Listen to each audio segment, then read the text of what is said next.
You're watching Pulse for the 29th of March, and it is once again time for some Diablo news. In this week's episode, we take a look at the extremely useful and fun-looking Nephalem Valor Buff, the latest class skill video updates on the official site, a recent Fansite Q&A with the devs covering various different topics, some high-quality concept art from the GDC 2012 Diablo III Presentation, and more. Let's get straight to the news. First up, about a week or so ago, Bashiok was teasing about an up-and-coming Magic Find related post. Well, that post is finally here, and Blizzard have revealed the Nephalem Valor Buff. Nephalem Valor is one of the major new systems in Diablo 3, and it kicks in at level 60. How it currently works, internally at least, is that by killing rare or champion packs of mobs, not only do you get their loot, but you'll also receive a buff granting you increased magic find and gold find. However, if you change a skill rune, passive, or leave the game, the buff disappears. As an extra reward, if you kill a boss while this buff is active, you'll receive extra loot drops from that boss. That's pretty much all the solid information we've got, but Blizzard have told us that they're still playing around with whether or not the buff will stack, what the duration will be, and whether or not it should persist through death.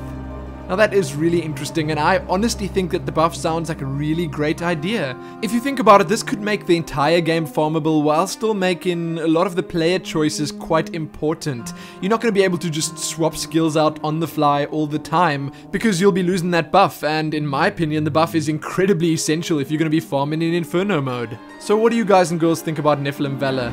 I think it's going to make post-60 play a lot of fun, especially in groups and especially for those longer play sessions. You can, as always, read more about this below, and there's even a quick Nephalem Valor Buff Q&A to have a look at from Blizzard themselves. Next up, Blizzard's series of blog posts covering Diablo 3's class skills has continued once again. Much like the last two updates, this time around they're once again just showing off some more core class skills, unmodified by ruins, before adding them to the skills page on the Diablo 3 website. The skills being shown off this time around are the following. For Barbarian, Whirlwind, and yes, that's one that a lot of people are quite excited about. For the Demon Hunter, Fan of Knives and Sentry. For the Monk, Way of 100 Fists and Tempest Rush. The Witch Doctor sees Fetish Army, Locust Swarm, Mass Confusion, and Wall of Zombies. And lastly, the Wizard's Explosive Blast is also being showcased. If you want to read more about these skills, then you can head on over to the official Diablo 3 community site to check this post out, or if you just want to see them in action, Force has a great video up covering all of them right here on YouTube. Now we're going to talk about a recent Fansite Q&A that happened with the Diablo 3 game developers. This past week, Fansites were asked if they had any outstanding questions to ask the Diablo 3 devs, and there were a couple of interesting ones here. One of the biggest topics that kept coming up was about the Wings perk from the Diablo 3 Collector's Edition. How will you receive this item? Will each character have the item, or does it need to be shared across all your characters?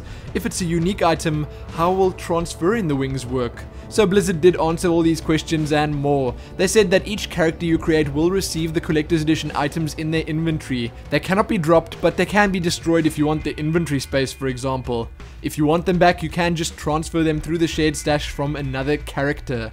It's as simple as that, and as one quick extra relating to this, all the Collector's Edition in-game items are absolutely exclusive to the Collector's Edition. This little knowledge bomb was dropped by Bashiok a couple of days ago on the official Diablo 3 forums. Back to the Q&A though, another question that stood out to me was, will there be items similar to the wings, fluff items that will drop later in the game? Blizzard answered by saying that there are no plans for any right now, but they're definitely not opposed to it. The amount of equipable items that they have in the game right now is pretty intense. Then another question was, will the Collector's Edition dyes have any sort of particle effects on the items, or are they simply dyeing them with a unique color? And the answer to that was that no, they don't have any particle effects. For now, they can technically only be single color gradients. And yes, as you can see and hear, there are tons of questions and answers about the game's cosmetics. So a few that aren't cosmetic related, Blizzard say that they do have feats of strength in the game, but not one specifically to get level 60 first. Hardcore is going to work exactly the same way as softcore mode in every way, you just can't die more than once. The Nephalem Valor buff will apply to everyone in a game when a champion or rare mob is killed, regardless of where they are and what they're doing. All of those and more can be checked out in this Q&A, and I must say that it is definitely worth having a look at. I will say that it is in fact nice to see the fan sites ask the questions, because they know exactly what their viewers or readers want to know about. Anyway, check that out below, and with that done, let's move on to the next piece of news. So now we're gonna have a talk about something that many of you have probably already seen, but not at this quality level. Here we have some extremely high quality concept art from the GDC 2012 Diablo III Presentation. I can't really say much else about this apart from the fact that the Blizzard art team is incredibly talented.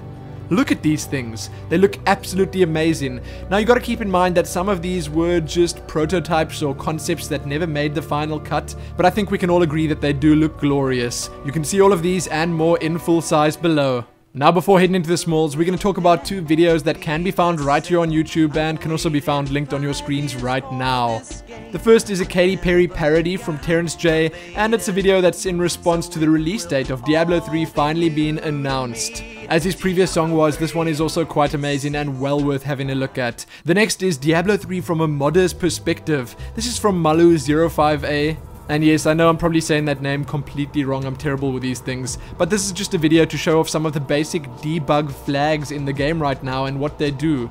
In short, it's a look at the technical side of things, the kind of stuff that us as normal players don't usually see while playing the game. Well, not in that way at least. So check both of those out right here on YouTube, and with that done, let's move on to the Diablo 3 smalls. First up, over at the official side, check out the latest Blizzard Insider. This one focused on the Diablo 3 release date. Sword of Justice issue number 3 is out, and the guys over at D3DB have a review up of it already. There's an interesting article over at CVG wherein Blizzard says that Diablo 3 on consoles will be a true Blizzard level experience. Have a look at an extremely interesting post over at Joystick titled Diablo's Descendants.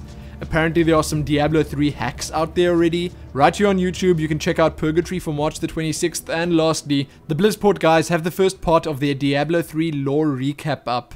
Sadly, that's all I have for you in the Diablo news this week. Check back here soon for more, like the video and do all that other good stuff, and most importantly, happy Nephalem Valor.